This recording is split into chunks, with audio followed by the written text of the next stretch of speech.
Latest episode দেখুন একদম add free. যাক, আপনি যে আপনার ভুলটা বুঝতে পেরেছেন এটাই অনেক। আর কখনো এমন পাপ কাজ করবেন না। একটা কথা মনে রাখবেন, মেয়েরা মায়ের অংশ। মেয়েদের সঙ্গে অন্যায় অত্যাচার করলে মা কুপিত হন। আমিও তো আপনার মেয়ের মতোই। আমার একটা কথা রাখবেন, শুধু আমাকে নয়, যে সব মেয়েদেরকে আপনি বন্দি করে রেখেছেন তাদের মুক্তি দিন। দেখবেন মা আপনাকে ক্ষমা করে দেবে। আরে থামো থামো, আরে তখন থেকে তো বড় বড় কথা সমানে নিজেই বলে চলেছো, আমাকে তো বলতেই দিচ্ছ না। শোনো মেয়ে, তোমাকে আমি ওই অন্য মেয়েদের সঙ্গে রাখবো না এটা ঠিকই, তবে তোমার ব্যাপার আমি অন্য সিদ্ধান্ত নিয়েছি। আমাকে নিয়ে কি সিদ্ধান্ত? তোমাকে আমার খুব ভালো লেগেছে, তাই আমি ঠিক করেছি আমি তোমাকে বিয়ে করব।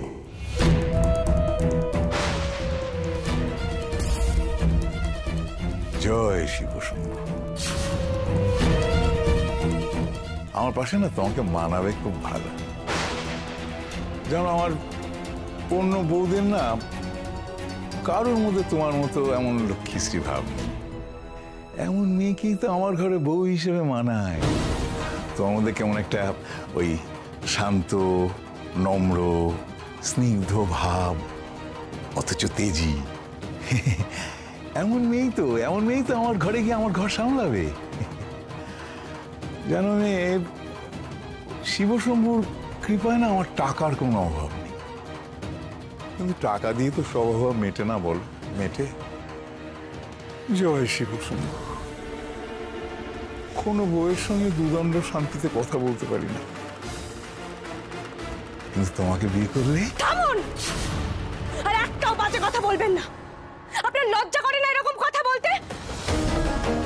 আপনি তো বিবাহিত, এতগুলো বউ আছে আপনার। আর আপনার কথা ছাড়ুন, আমার এই শাখা আর সিঁদুর দেখে বুঝতে পারছেন না যে আমার স্বামী আছে? আমি আজ সেই স্বামীকেই খুঁজতে বেরিয়েছি। কোন সাহসে, হ্যাঁ, কোন সাহসে আপনি এরকম একটা প্রস্তাব দিলেন আমাকে? টাকা ক্ষমতার জোরে কি নিজের বিবেক বুদ্ধি হারিয়েছেন? ছি, আপনি অত্যন্ত নোংরা, চরিত্রহীন একটা মানুষ।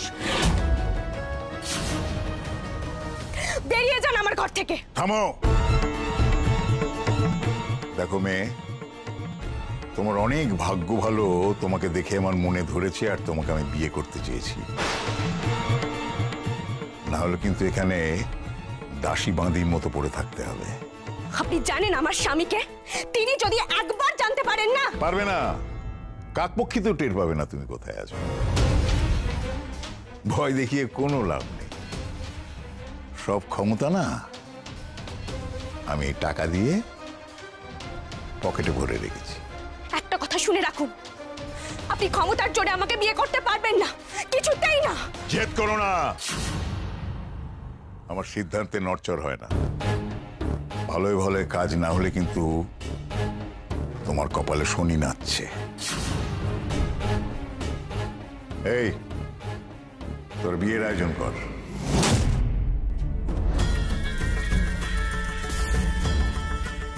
আজ রাতেই আমাদের বিয়ে হবে। জয় শিব শম্ভু। না, বিয়ে হবে, মাংস হবে, মাংস হবে, মাংস খাবো। আরে শোনো শোনো। অফিসার, এই কেসটার আপনাকে চার্জ নিতে হবে। এটা একটা বড় স্মাগলিং র্যাকেট। এরা দেশের সোনা চোরাপথে বর্ডার ক্রস করে বাইরে পাচার করছে এবং তার বিনিময়ে একটা হিউজ পরিমাণ আর্মস দেশে আমদানি করছে। We should stop them immediately, না হলে ল অ্যান্ড অর্ডারের একটা বড় প্রবলেম হয়ে যাবে। Okay sir. আপনি একটা কাজ করুন, আপনার পছন্দসই একটা টিম বানান। I want immediate result. Mind it. Sure. Hello, আমি হোম মিনিস্টার বলছি। হ্যাঁ স্যার বলুন, কি হয়েছে? শুনুন, বিখ্যাত ঘোমটাকালী বাড়ির ডাক্তার ঈশান ঘোষাল আর তার স্ত্রী গৌরী ঘোষাল আলাদা আলাদা সময় নিখোঁজ হয়েছে। ইমিডিয়েট ওদের খুঁজে বার করুন। তার জন্য যা যা স্টেপ নেবার প্রয়োজন আপনি নিন। ওকে স্যার, আমি দেখে নিচ্ছি স্যার। ঘোষাল বাড়ির ঈশান গৌরী মানে রূপমের শালা ঈশান ও ওর স্ত্রী গৌরী দুজনে নিরুদ্দেশ। স্যার আমি তাহলে এখন উঠি? না না, আপনি বসুন, আপনার সাথে দরকার আছে।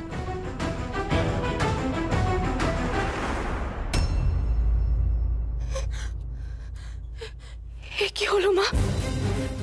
কোন বিপদে পড়লাম আমি? আমি তো ডাক্তার বাবুকে খুঁজতে বেরিয়েছিলাম গো, তাকে তো পেলামই না, উল্টে কোথায় আটকে পড়লাম। ও মা, মামাকে উদ্ধার করো এখান থেকে, তুমি পথ দেখাও। তুমি তো জানো মা, ডাক্তার বাবুকে ছাড়া অন্য কাউকে বিয়ে করার কথা আমি স্বপ্নেও ভাবতে পারি না। কি করবো মা?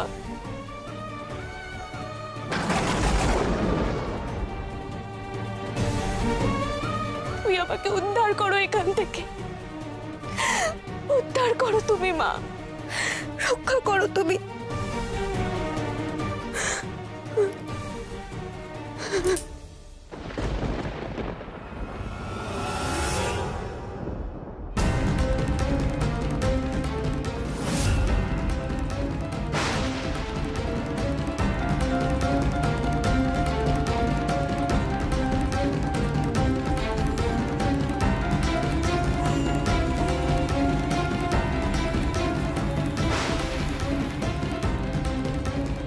বুঝেছি মা, তুমি আমাকে পথ দেখিয়েছো। আমি যদি নিজেকে রক্ষা করতে না পারি, একটা পথ রইল। আর যাই হোক, এই অসতির কলঙ্ক নিয়ে আমি বাঁচতে পারবো না। শেষ করে দেব নিজেকে, শেষ করে দেব। প্রাণ থাকতে অন্য কারো দেওয়া সিঁদুর আমি নিজের স্মৃতিতে পড়তে পারবো না।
অবশেষে এই মেয়েকে মনে ধরলো মহাজন মশাইয়ের। তাই না তাই? ও মেয়ে কি দিয়ে বশ করলে গো মহাজন মশাইকে? দাসী বাঁধি না করে সোজা একেবারে বিয়ে করছে তোমায়। বড্ড বেশি কথা বলিস তোরা, তোরা যা তো এখান থেকে। ও মেয়ে বলছি, এই শাড়ি আর গয়না তোমার জন্য রইল। হ্যাঁ, সাধুকা মশাই নিজের হাতে পছন্দ করে তোমার জন্য সব কিনেছেন। তাড়াতাড়ি সেজেগুজে তৈরি হয়ে নিও তো। একটা কথা মনে রেখো, দেরি করবে না একদম, বুঝেছো তো? সাধুকা মশাই আবার দেরি করাটা একদম পছন্দ করেন না, বুঝলে? সন্ধ্যে লগ্নে বিয়ে, ওই সন্ধ্যের সময় না সব অতিথিরা চলে আসবে। দেরি করো না, মনে রেখো কিন্তু। হ্যাঁ, কখনো না, এই বিয়ে আমি কিছুতেই করব না। তোমাদের লজ্জা করে না আমাকে এরকম একটা কথা বলতে? তোমরা দেখছো তো আমার বিয়ে হয়ে গেছে। আর বিয়ে হোক বা না হোক, একটা মেয়েকে জোর করে এভাবে বিয়ে দিয়ে দেওয়া যায় নাকি? তার কথার কোনো মূল্য নেই। তোমরা মেয়ে হয়ে কি করে এটা মেনে নিচ্ছ? কেন ওই মহাজনের কথার প্রতিবাদ করছো না? খুব চ্যাটাং চ্যাটাং কথা দেখছি তোমার। মহাজন মশাই বিয়েই তো করছে, অন্যায়টা কি করছে শুনি? অর্ধেক মেয়ের উপর থেকে মন উঠে গেলে তো তাদের দূর করে তাড়িয়ে দেয়, তখন তাদের রাস্তায় রাস্তায় ভিক্ষে করে বেড়াতে হয়। তোমাকে তো তবু বিয়ে করছে, কি কম কথা নাকি? তুমি দেখছি যত পাও আরো চাও, বেশি ফোঁসফোঁসানি করো না কমে। মহাজন মশাইকে তো চেনো না, দুদিনে তোমার 20 দাঁত ভেঙে দেবে। ঠিক আছে, তোরা যা তো এখন, যা। ওমা, যাবো কি গো? ওকে ভালো করে তৈরি করতে হবে না? আরে বাবা, আমি দেখে নিচ্ছি, যেতে বলছি যা না, যা যা।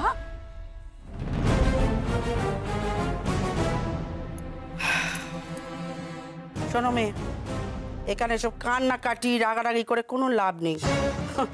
ওই দুপাটা চোখের জলে না ওই মহাজন বাবুর মন টন গলবে না। তার চেয়ে বরং এরা যা বলছে সেই মতো করো, নাহলে তোমার কপালে না ও শেষ দুর্গতি আছে।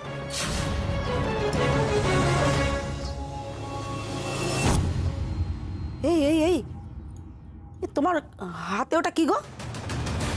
কিছু নেই। মানে কিছু নেই, কিছু না কিছু বললে- বলছি তো কিছু নেই, কিছু নেই। দেখি দেখি দেখি।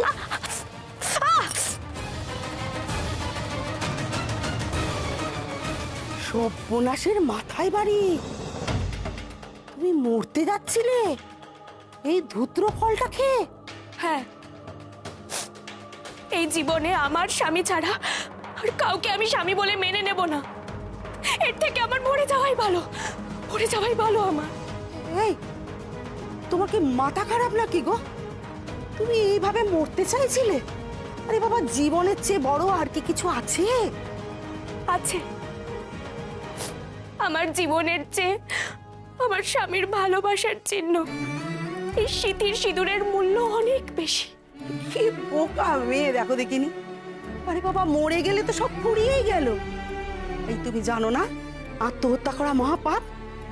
এই মরে যাওয়ার চিন্তাটা না একদম মাথা থেকে সরিয়ে দেবে, বুঝেছো? আর কি করতে পারি বলো তো? মরা ছাড়া কি আর কোনো উপায় আছে? হ্যাঁ না, তুমি তোমার স্বামীকে এত ভালোবাসো? স্বামী কে গো?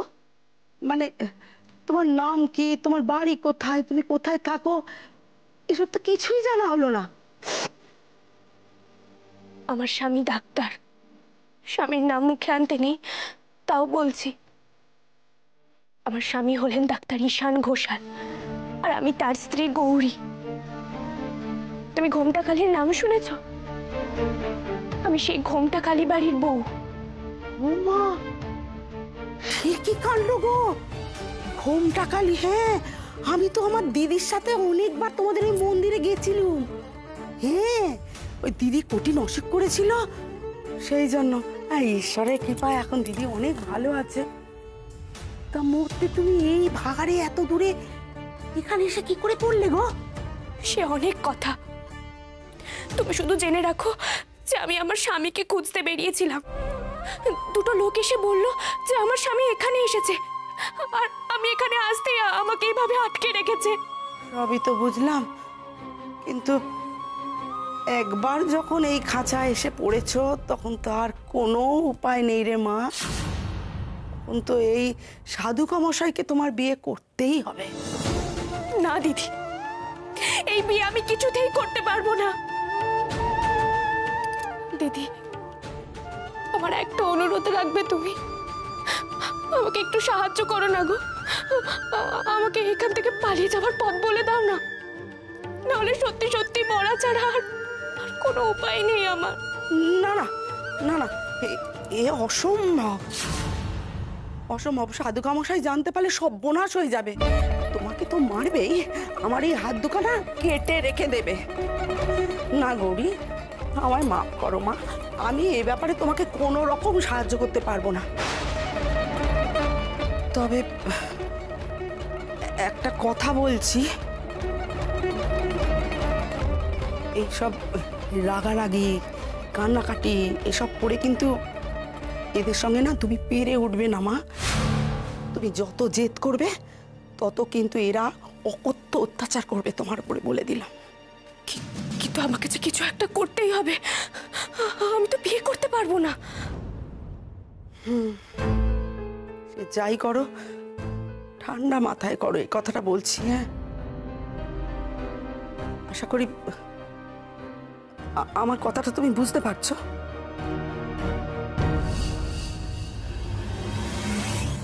বুঝেছি, বুঝেছি আমাকে কি করতে হবে। আমার মাথায় না একটা বুদ্ধি এসেছে দিদি।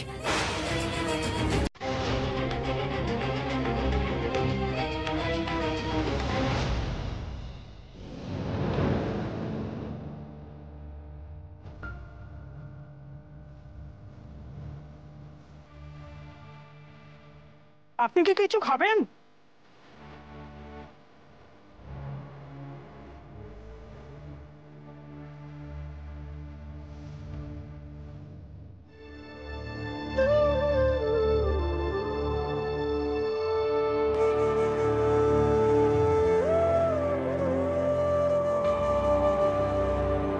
এটা খান, চা দিচ্ছি। হ্যাঁ,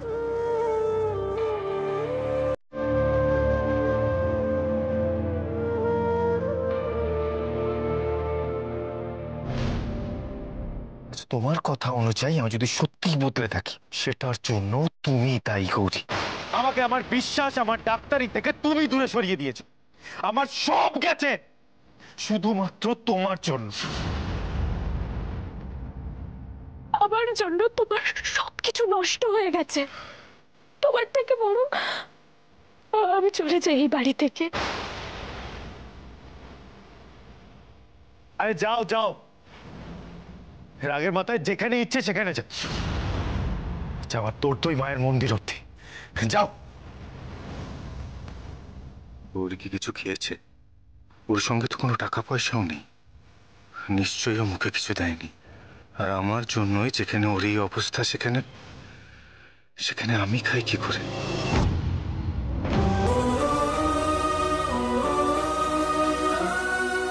আরে ও দাদা, আরে আপনার চা।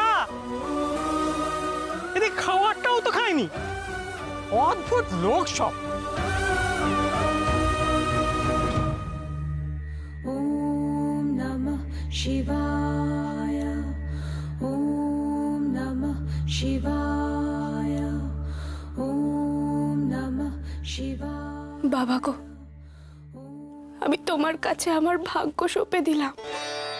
তুমি তো অন্তর্যামী বাবা। তুমি তো জানো আমি কত বড় বিপদের মধ্যে পড়েছি। এখন শুধু তুমি আর মাই আমার শেষ ভরসা গো। আমি যাই করি না কেন, প্রাণ থাকতে আর কাউকে বিয়ে করতে পারবো না আমি। এই বিপদ থেকে উদ্ধার করো বাবা, তুমি উদ্ধার করো আমাকে। না না, ওসব হবে না, ওসব হবে না, ওসব ফালতু বাহানা। বিয়ে ওকে করতেই হবে, আর সেটা আজ রাতেই করতে হবে। আর তোমাকেও বলি, হ্যাঁ, ও তোমাকে বললো, তুমি ড্যাং ড্যাং করে আমাকে বলতে চলে। হ্যাঁ না না, মানে মেয়েটা এরকম একটা কথা বললো তো, সেটা আপনাকে না বলে ওকে নিষেধ করি বা কি করে? হবে না, ওসব হবে না, বলছি তো হবে না। ওকে বলে দিও ওই বিয়ের পর যত কিছু শিব পুজো করবে, বিয়ে ওকে আজ রাতেই করতে হবে। যদি অপরাধ না নেন একটা কথা বলি, বলছি কি যে আপনি এত বড় একজন শিবভক্ত মানুষ, সেখানে মেয়েটা ওই বাবার পুজো করবে বলছে, সেখানে আপনি বাধা দেবেন, মানে এটা ঠিক হবে তো? তাও তো বটে,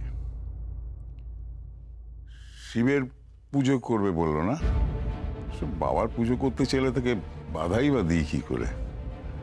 এটা তো আমার মাথায় ছিল না। আচ্ছা, সে মেয়ে কি চায়? সেরকম কিছু চায় না, ও চায় শুধু যে সারা রাত ধরে বাবার মাথায় জল ঢালবে, বাবার পুজো করবে, কিন্তু বিয়েটা কালকেও করবেই। হ্যাঁ, কাল? ঠিক আছে, আজ রাতে তাহলে শিবের পুজো করুক। বউ তো আমার তোকে হতেই হবে। ওকে বলে দিও আজ রাতটা ওকে শিবের পুজোর জন্য ছেড়ে দিলাম।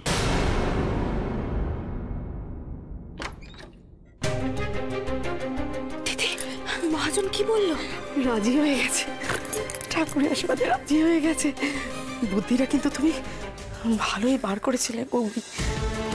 আচ্ছা, আমি একটা কথা ভাবছি, এইসব বলে না হয় তুমি আজকে রাতটা বাঁচলে, কিন্তু কালকে মহাজন নিজে শিব ভক্ত বলে ওই শিবের পুজোর কথা বলতে উনি ছেড়ে দিয়েছেন, কিন্তু কাল তো কোনো বাহানা দেখাতে পারবে না।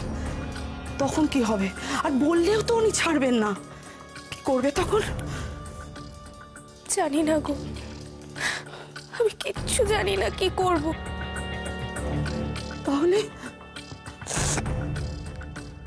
আমি নিজেকে আমার মা বাবার কাছে সঁপে দিয়েছি গো।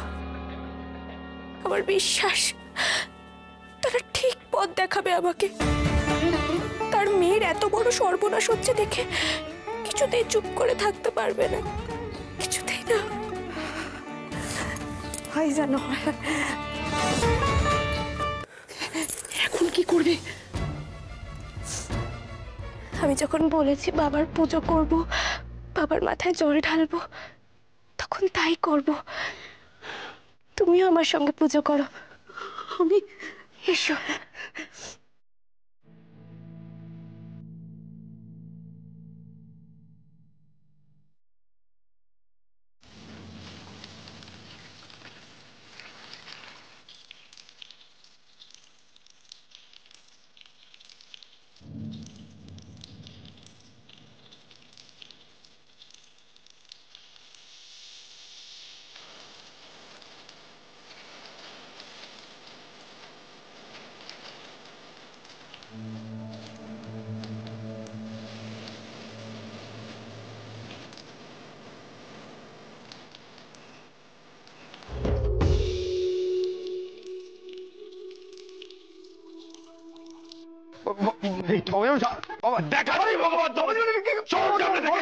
না হলে এক্ষুনি সব শেষ করে দেবো।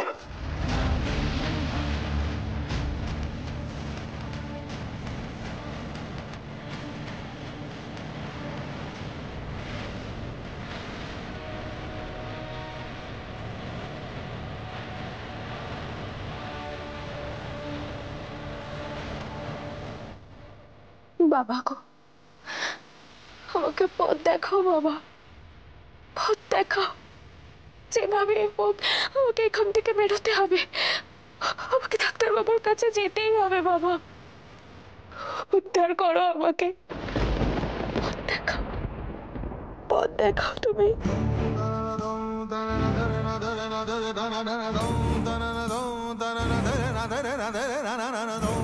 Da